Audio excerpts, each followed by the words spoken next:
que está relacionado a isso, de chegar o tempo de Deus realizar certas coisas, sabe? E para você entender isso, eu quero contar para você uma história que não tem nada a ver com o retiro, mas que vai ajudar você a entender como que algumas coisas agarram na vida da gente. Irmãos, acho que foi no ano de 2015, nós lá em casa estávamos, eu e a Jennifer, tentando engravidar já há um tempo. E desde que ela tinha perdido uma primeira gravidez, o organismo dela aparentemente não tinha se recuperado e a gente já estava há alguns anos tentando, também sem conseguir. Isso também é a história do nascimento de uma criança. E meus irmãos, chegou no final do ano, acho que do ano de 2014, nós tínhamos vivido um ano muito difícil mesmo. A gente tinha passado por muita luta aqui na igreja, Satanás jogando pessoas umas contra as outras, tentando dividir a igreja de toda forma, espalhando um monte de mentira. Graças a Deus ele foi derrotado, mas a gente chegou ao final do ano um bagaço, fisicamente, emocionalmente, e a Jennifer fazendo ali os planos para a gente sair de férias. E eu olhava para a minha casa, e a minha casa estava literalmente caindo aos pedaços. Eu tenho um problema sério de umidade lá na minha casa, né? E hoje eu já consegui contornar o problema colocando um pouquinho de revestimento ali nas paredes. Mas, meus irmãos, naquela época, até a metade da parede estava caindo o reboco. E muita coisa precisando de reparo, e a gente muito apertado financeiramente. Eu virei para a Jennifer e falei, olha, não dá para a gente viajar, a gente precisa acertar as coisas aqui em casa. Olha o estado disso. E ela falou, não, a gente precisa, não tem condição da gente passar as férias aqui, a gente precisa ir. E aí, meus irmãos, eu apelei, eu virei para ela e falei assim, olha, a gente está pedindo para Deus um filho. Deus vai mandar uma criança para a gente, para viver num ambiente insalubre desse que a gente está. Eu me lembro, André Matias era pequenininho nessa época, quando ia lá para casa, ele ia brincar de descascar a parede, sabe? Era mó engraçado assim, porque soltava muito fácil. Aí eu fiquei pensando, imagina uma criança aprendendo a andar, engatinhando, num ambiente desse, meus irmãos. Precisava dar um jeito urgente naquela casa.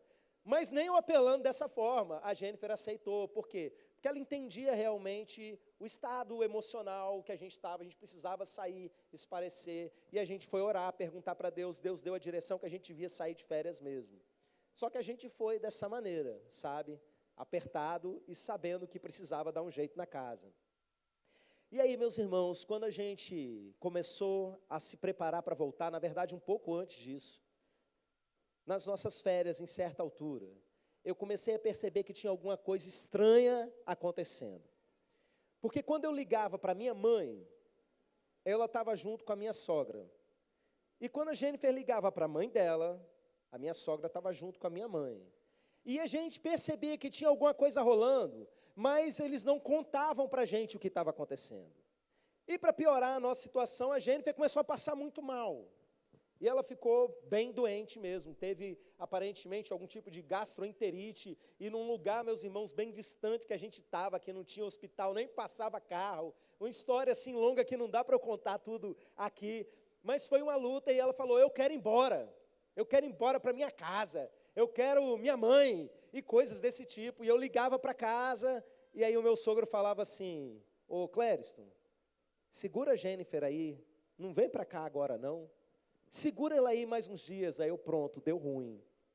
Alguma coisa estourou ali com relação a problema na igreja. Eles estão tentando não atrapalhar as nossas férias. E o que eu vou arrumar? Já comecei a ficar tenso com aquilo. E orando e tal. Aí o Dutra falando com a Jennifer, você é uma Dutra, não deixa qualquer dor de barriga parar você não. Vai aproveitar as suas férias. E que férias o quê? Jennifer só queria saber de vir para casa.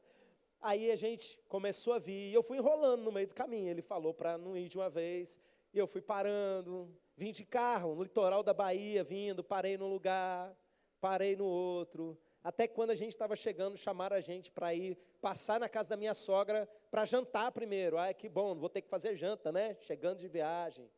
Paramos lá, jantamos, e aí finalmente a gente foi para casa. Irmãos, quando a gente foi chegando, na nossa rua. Eu olhei para trás e eu vi que o resto da família estava vindo de carro atrás. Eles não aguentaram de curiosidade. E quando eu olhei para minha casa, o meu portão estava lixado e pintado, o muro estava totalmente diferente, tinha uma caixa de correio bonitona encaixada ali no muro. E eu, Jennifer, olha aquilo. Ela, o quê? Olha aquilo, Jennifer, o quê? Irmãos, quando a gente abriu aquele portão, parecia que o Luciano Huck tinha feito uma visita. Os muros todos pintados por dentro, a casa toda pintada por dentro. Quando eu entrei na minha sala, só para vocês entenderem, a minha televisão estava em cima de um rack velho, que a umidade tinha comido os pés, estava meio torto, meio caindo, sabe? E a TV ligada ali numa extensão, alguma coisa assim. Quando eu entrei dentro da minha casa, o sensor de movimento que tinha ali agora acionou uma iluminação de LED, de uma prateleira que ia até o teto, iluminando uma prateleira de vidro com a televisão encaixada no meio. E aonde tinha fio pela casa, assim, de extensão e tal, o pessoal tinha passado o conduíte para dentro da parede, assim, sabe? E a casa inteira, onde a gente andava, olha lá, olha para a lâmpada, tem uma luminária agora, no teto. Olha isso daqui, irmãos, até paninho em cima de fogão e coisa de cozinha. Eles transformaram completamente a nossa casa. Alguns irmãos não entenderam.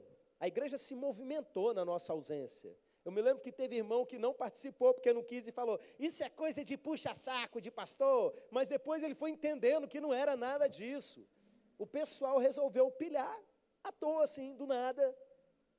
E fizeram o maior gesto de amor que eu já vi uma igreja fazer por um pastor nesse sentido. Irmãos, a nossa casa virou outra. E você sabe o resultado disso?